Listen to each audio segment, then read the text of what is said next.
हम लोगों ने रेंक वंश तक देखा था और इसमें हमारी जो चर्चा हो रही थी वो बिंबिसार पे हो रहा था।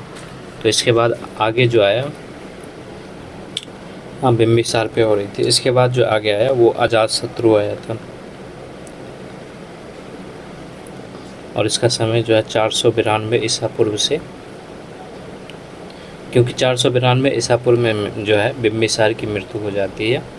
ठीक है, इसको कारागार में डाल दिया जाता है, वहाँ पर जो है 493 ईसा पूर्व में इसकी मृत्यु हो जाती है। तो इसका आगे जो है अजातशत्रु आता है, उसका समय जो है 492 ईसा पूर्व से 460 ईसा पूर्व रहता है। ठीक, तो जैसे कि हम लोगों को पता है ये बिंबिसार के बाद राजगद्दी पे बैठा, तो बिंबिसार के बाद मगध के सिंहासन पे बैठा, मगध के सिंहासन पर बैठा।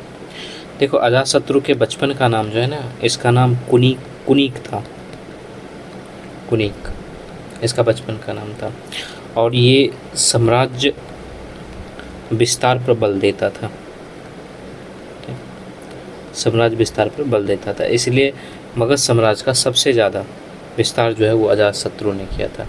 ठीक है, देखो सबसे पहले क्या था कि जो कौशल था, ठीक है, इसके साथ इसका युद्ध हुआ पहले, फिर जो है उसके बाद मतलब मगध, ठीक है, इन दोनों के बीच में युद्ध हुआ था और इसमें जो है कौशल को इसने पराजित किया। ठीक है, और कौशल यहाँ पे कौन थे, तो यहाँ पर प्रसेनजीत थे, ठीक है, इसको पराजित किया।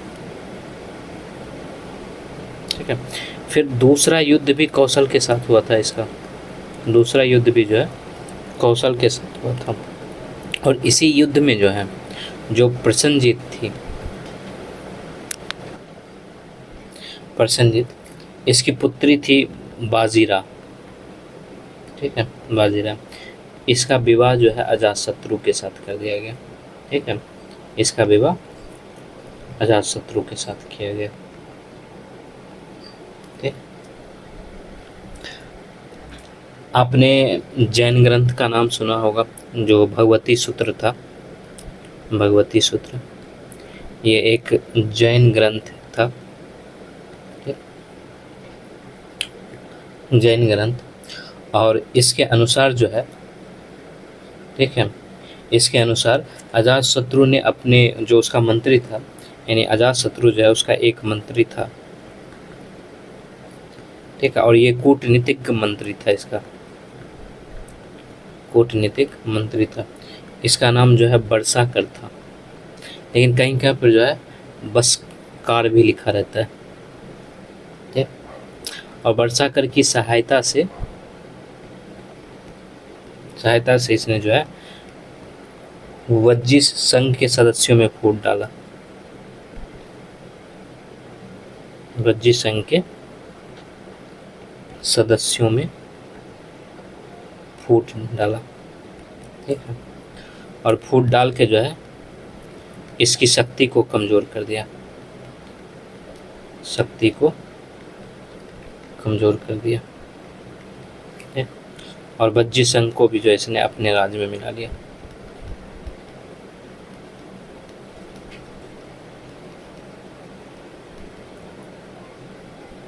ठीक है, कहा जाता है कि जो वज्जी संघ का अभियान अजातशत्रु ने किया था, उसमें दो खास प्रकार के शस्त्र का उसने प्रयोग किया था, दो खास प्रकार के शस्त्र का प्रयोग किया था।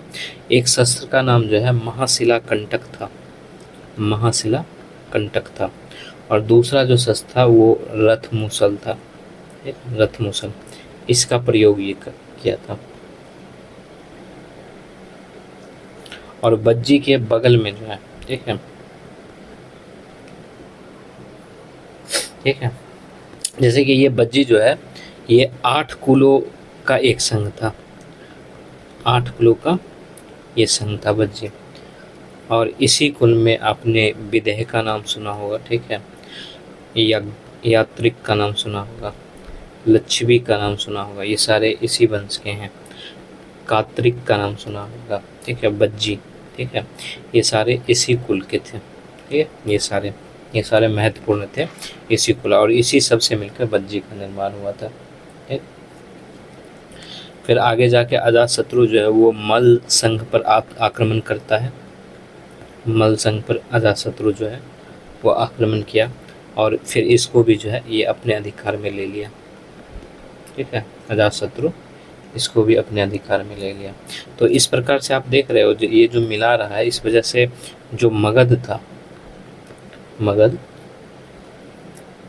ठीक है, वो पूर्वी उत्तर प्रदेश के बड़े भाग पे अपना कब्जा कर चुका है। ठीक है, पूर्वी उत्तर प्रदेश के एक बड़े भूभाग पर, ठीक है, इसका कब्जा हो गया या अधिकार हो गया था। ठीक।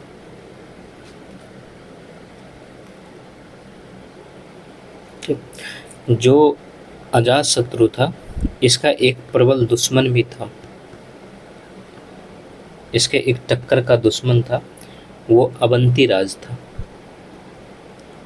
अवंती राज जो है इसका दुश्मन था, और अवंती राज से ही सुरक्षा के लिए इसने अपने राजधानी यानी कि जो ग्रीविज था, अजातशत्रु की राजधानी जो ग्रीवब्रज था, ठीक है, यानी राजगीर, इसकी किलेबंदी करवाया था। ठीक है, किलेबंदी क्यों? क्योंकि जो अवंती है वो उसके राजधानी पर हमले की धमकी दे रहा था। ठीक है, हालांकि अवंती उस पर आक्रमण नहीं कर पाया था, लेकिन फिर भी जो है अजातशत्रु ने जो है अपनी राजधानी ग्रीवब्रज यानी राजगीर की किलेबंदी की थी। ठीक है, और जो राजगीर का किलाबंदी है, ठीक है, ये इसके अवशेष अभी भी हैं, इसके अवशेष अभी भी हैं। ठीक है, इसको देखा जा सकता है अभी भी, क्योंकि इसके अवशेष अभी भी बचा हुआ है। ठीक है, अगर अजातशत्रु के बारे में बात करें तो अजातशत्रु जो है वो धार्मिक आदमी था। ठीक, इसके अलावा कह सकते हैं उदार सम्राट था वो। ठीक, उदार सम्राट था, क्योंकि अलग अलग ग्रंथ में इसकी चर्चा की गई है कि उसने जो है बौद्ध और जैन, ठीक है, दोनों मतों का उसको अनुयायी माना जाता है, अनुयायी माना जाता है अजातशत्रु को।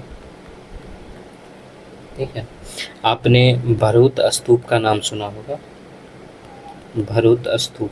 ठीक है, भरूत स्तूप की जो वेदिका है, ठीक है, इसके ऊपर जो है अजातशत्रु को, ठीक है, बुद्ध की वंदना करते हुए दिखाया गया।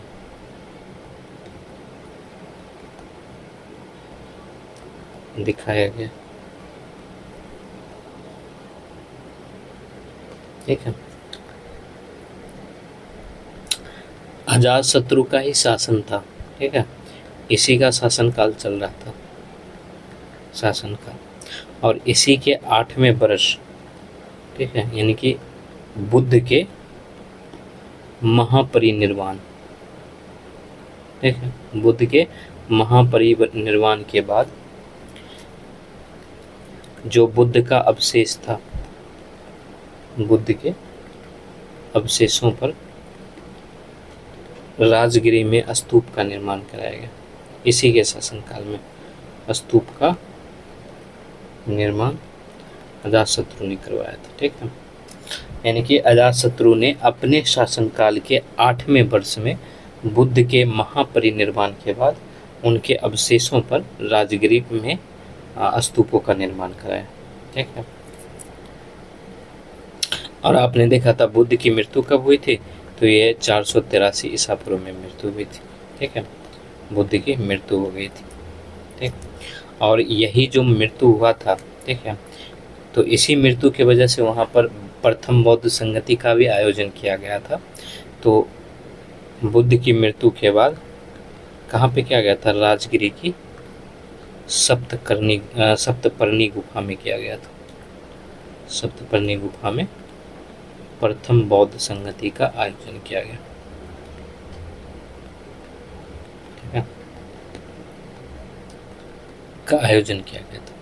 ठीक, और यही संगति था, यानी कि प्रथम संगति था, इसमें हम लोगों ने विस्तार से देखा था कि इसी संगति में जो है जो बौद्ध भिक्षुक थे, ठीक, और उससे संबंधित जो पिटक था पिटक, ये पिटक जो है दो भाग में विभाजित हो गया था। एक सूत पिटक में विभाजित हो गया और दूसरा जो है विनय पिटक में विभाजित हो गया था। ठीक है, विभाजित किया गया था। ठीक ठीक।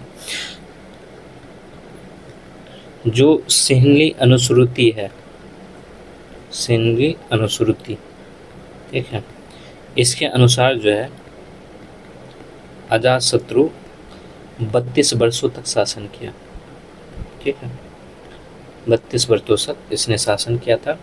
और ऐसा कहा जाता है कि 460 ईस्वी में, ठीक है, 460 ईसा पूर्व में अजातशत्रु का पुत्र था उदयन, यानी कि इसका पुत्र उदयन ने इसकी हत्या कर दी।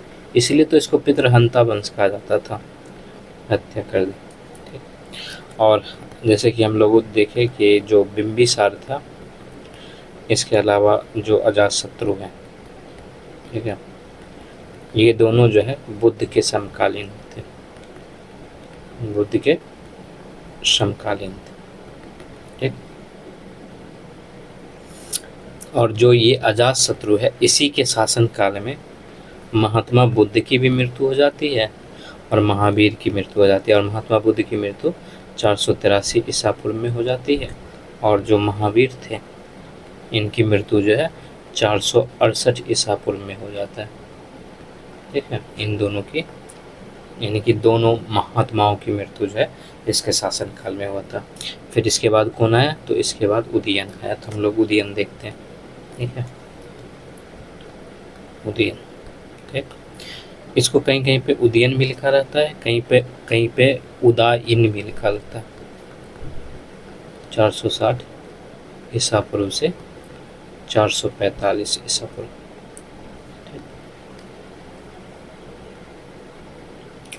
तो जैसा कि हम लोगों ने देखा कि ये जो है अजातशत्रु के बाद राजा बना। ठीक है, अजातशत्रु के बाद 460 ईसा पूर्व में मगध का राजा बना। ठीक है,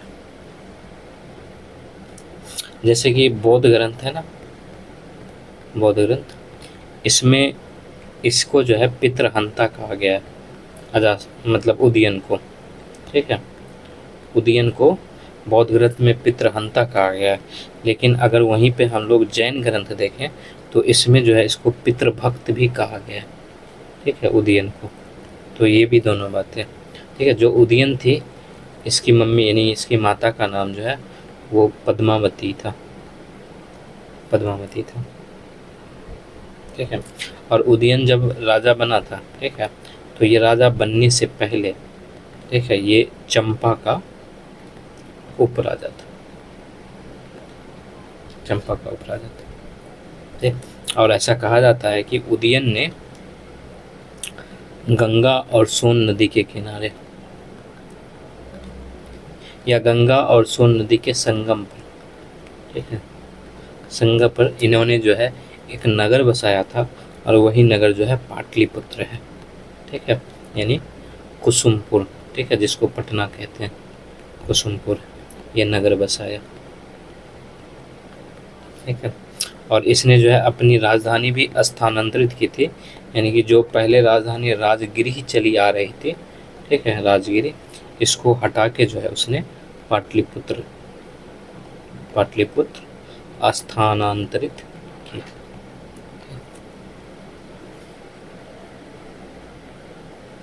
ऐसा कहा जाता है कि जो प्रतिद्वंदी राज रहता था, यानी कि मगध का, यानी अवंती, ठीक है, इसके गुप्तचर ने उदयन की हत्या की थी। ठीक है, उदयन की हत्या कर दी। ठीक, और अगर हम लोग बौद्ध ग्रंथ को देखें तो इसके अनुसार कहा गया है कि उदयन के 3 पुत्र थे। ठीक है, एक का नाम जो है अनिरुद्ध था, अनिरुद्ध, दूसरे का नाम जो है मंडक था और तीसरे का नाम जो है नागदशक था। ठीक, और जो हर्यंक वंश है, इसका अंतिम राजा, ठीक है, ये नागदशक ही था। ठीक, और नागदशक के बारे में ऐसा कहा जाता है ये जो है अत्यंत विलासी था। ठीक है, इसके अलावा ये निर्बल था। ठीक है, और इसी के शासनकाल में जो है काफ़ी शिथिलता आ गई थी। ठीक है, यानी कि जनता में असंतोष था, व्यापक असंतोष था। ठीक है, इसलिए जनता जो है विद्रोह करने लग गई। ठीक है, और नागदशक का एक सेनापति था, इसका नाम जो है शिशुनाग था। शिशुनाग ये सेनापति था इसका। ठीक है, नागदशक का सेनापति था। ठीक, इसने जो है मतलब राज्य में विद्रोह करके इसको अपदस्थ कर दिया था। ठीक है, और शिशुनाग ने ही जो है हर्यक वंश का अंत कर दिया, और यही जो है शिशुनाग वंश आरंभ किया। ठीक है, इसकी स्थापना जो है 412 ईसा पूर्व में इसने किया। ठीक, तो अब हम लोग देख लेते हैं शिशुनाग वंश। शिशुनाग वंश, ये जो क्लासेज है ये बिहार के रिस्पेक्ट से किया गया है, तो इसमें बिहार से ही संबंधित बातें होंगी, हम लोग बाहर नहीं देख रहे उससे। ठीक है, इसलिए इसको शॉर्ट में किया जा रहा है। तो ये जो है 412 ईसा पूर्व से 345 ईसा पूर्व। ठीक है, ये समय था इसका। तो हर्यक वंश के बाद हमने देखा तो 412 ईसा पूर्व से, ठीक है, 345 ईसा पूर्व तक जो है मगध के सिंहासन पर, ठीक है, ये 345 है, मगध के सिंहासन पर, ठीक है, शिशुनाग वंश का शासन रहा। शिशुनाग वंश का शासन रहा। ठीक है, और आपने देखा था जो हर्यक वंश है, ठीक है, इसके जो अंतिम शासक थे, अंतिम शासक, इसका नाम नागदशक था। ठीक है, और इसको जो है सत्ता से शिशुनाग ने हटाया था। ठीक है, और जो शिशुनाग है ये काशी का गवर्नर था पहले। ठीक है, सेनापति भी था और काशी का गवर्नर था। ठीक है, उसने ही जो है नागदशक को उसकी सत्ता से हटा दिया। ठीक है, और हटाने के बाद जो है इसने जो है शिशुनाग वंश आरंभ किया था। ठीक है, शिशुनाग वंश की स्थापना की। ठीक है, और जो वैशाली है, वैशाली, उसको मगध की राजधानी बनाया, क्योंकि उदयन पाटलिपुत्रा को बनाया था, तो इसने जो है मगध की राजधानी वैशाली बनाया। इसके अलावा जो है ये मगध की सीमाओं का विस्तार किया। ठीक है, मगध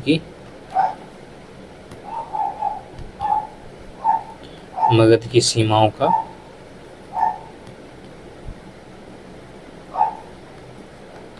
मगध की सीमाओं का इसने विस्तार किया।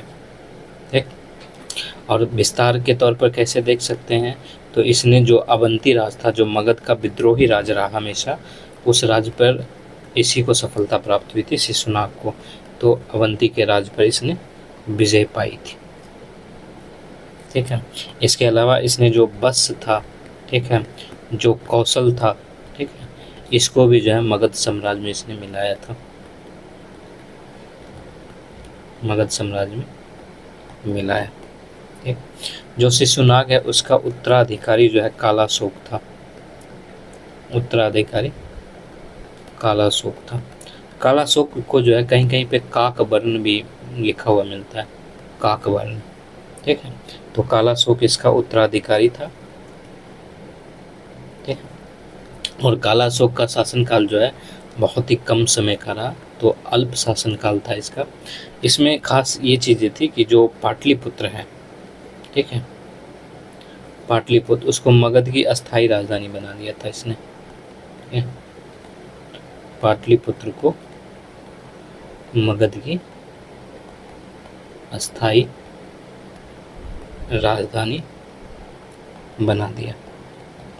ठीक, आपने बाणभट्ट का बाणभट्ट जो हर्षचरित लिखा था, बाणभट्ट रचित हर्षचरित, ठीक है, हर्ष चरित।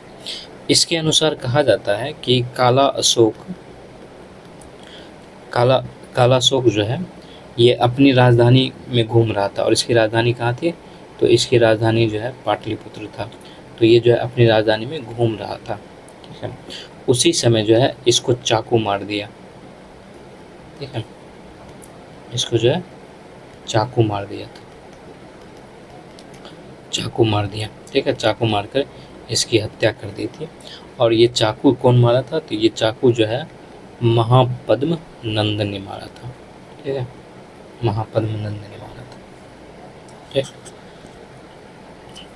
और जो महाबोधि वंश है, ठीक है, महाबोधि वंश, इसमें ऐसा बताया गया है कि कालाशोक के 10 पुत्र थे, कालाशोक के 10 पुत्र थे, और ये जो है मगध पर 22 वर्ष तक शासन किया गया था, 22 वर्षों तक इसका शासन था। और आपने जो बौद्ध संगति था, इसमें देखा था आपने कि कालाशोक के ही शासनकाल में जो है वैशाली में द्वितीय बौद्ध संगति का आयोजन किया गया था।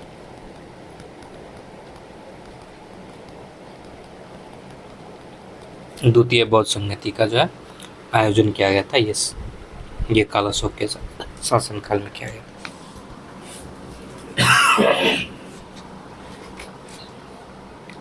तो कालाशोक की हत्या जो है महापद्म नंद ने कर दिया, ठीक है। तो इसके बाद जो है नंद वंश आरंभ हो गया, और इसका समय जो है 344 ईसा पूर्व से 322 ईसा पूर्व, ठीक है, ठीक है। तो इसके संस्थापक कौन हो जाएंगे, नंद वंश के। तो इसके संस्थापक जो है महापद्म नंद, ठीक है।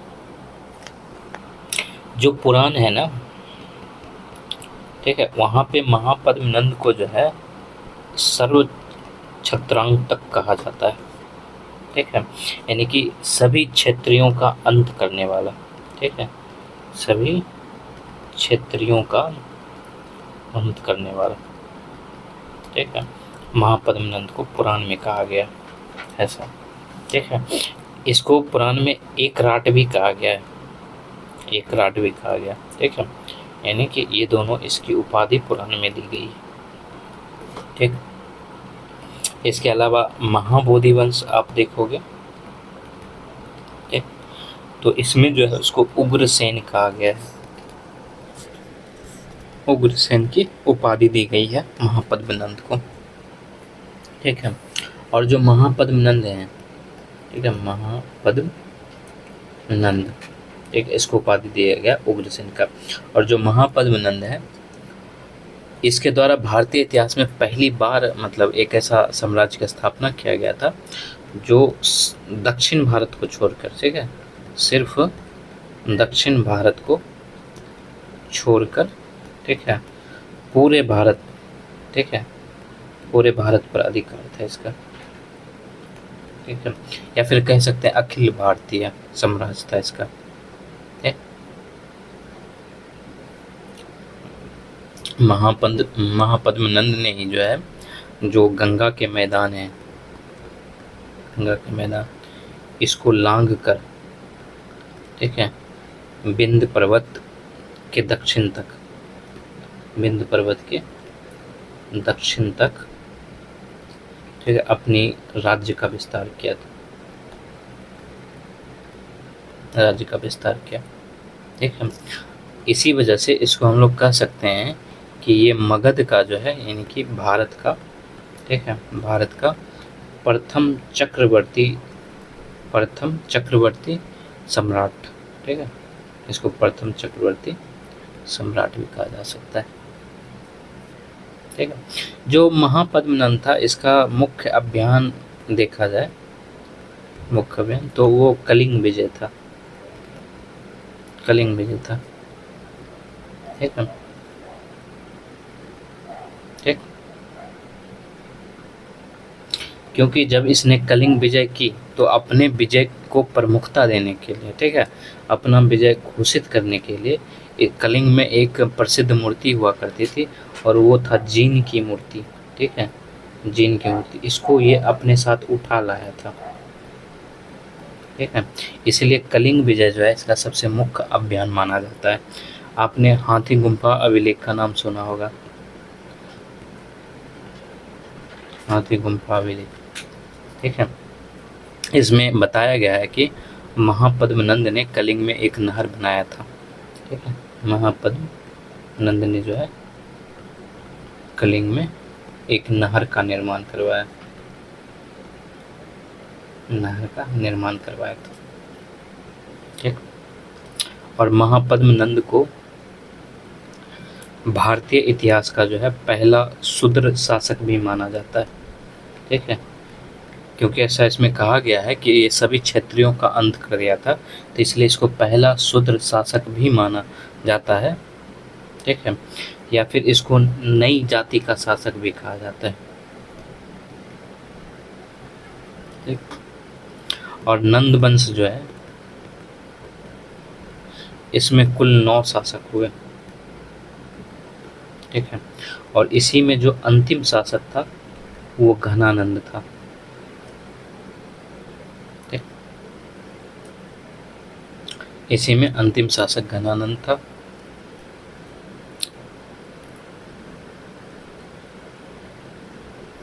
जो नंद वंश है, ठीक है, ये विजय क्यों प्राप्त कर रहा था? क्योंकि इसके पास विशाल सेना थी, ठीक है, विशाल सेना थी इसके पास, यानी कि इसका जो सैन्य बल था वो बहुत ज़्यादा था, ठीक है। और ये सैन्य बल जो है हस्ती सेना के वजह से ज़्यादा था, ठीक है, ठीक। और यही जो हस्ती सेना है इसी की वजह से सिकंदर ने, ठीक है, सिकंदर के सैनिकों ने ब्यास नदी के तट को पार करने से इनकार कर दिया था, तट को पार करने से इनकार कर दिया था, ठीक है।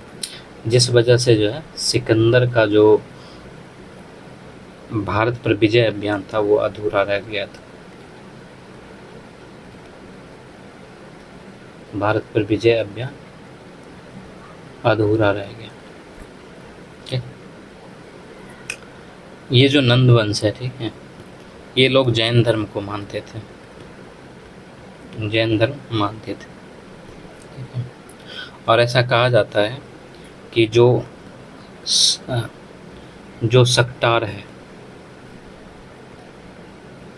ठीक है, सक्टार, ठीक। और जो स्थूलभद्र है, स्थूलभद्र, ठीक है, ये दोनों जो है घनानंद के जैन मातामली, ठीक है, जैन माताबलिंबी अमात्य थे,